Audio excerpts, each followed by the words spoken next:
चिलिका आसो and sea food न खाइबू एटा केमती हो तो से लगे आम आज जाइलु चिलिका रेस्टोरेंट को। तो ये मम्मी कहला तार वेज कहीं से संडे भी वेज खाए बट आमे मगेलु भात डाली चिंगुड़ी माने चिलिका चिंगुड़ी माछ तरकारी। तो यही सब जिनस ही आम मगेलु एंड टेस्ट वाइज जदि मुझे कहबी मत किसी खास लगे ओवरआइट लगिला मत जहाँ भी सब खाइबा थिला।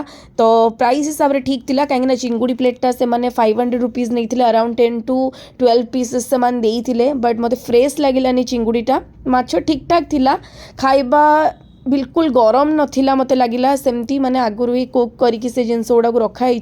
तो ठीक ठाक थिला मते तो चिंगुड़ी बहुत अधिका पसंद जदि मते भल न लगिला इट मीन्स चिंगुड़ीटा सेतिक अप टू द मार्क नथिला आई फिल दैट। सो ये लिपुन को भी सेमती ही लगिला।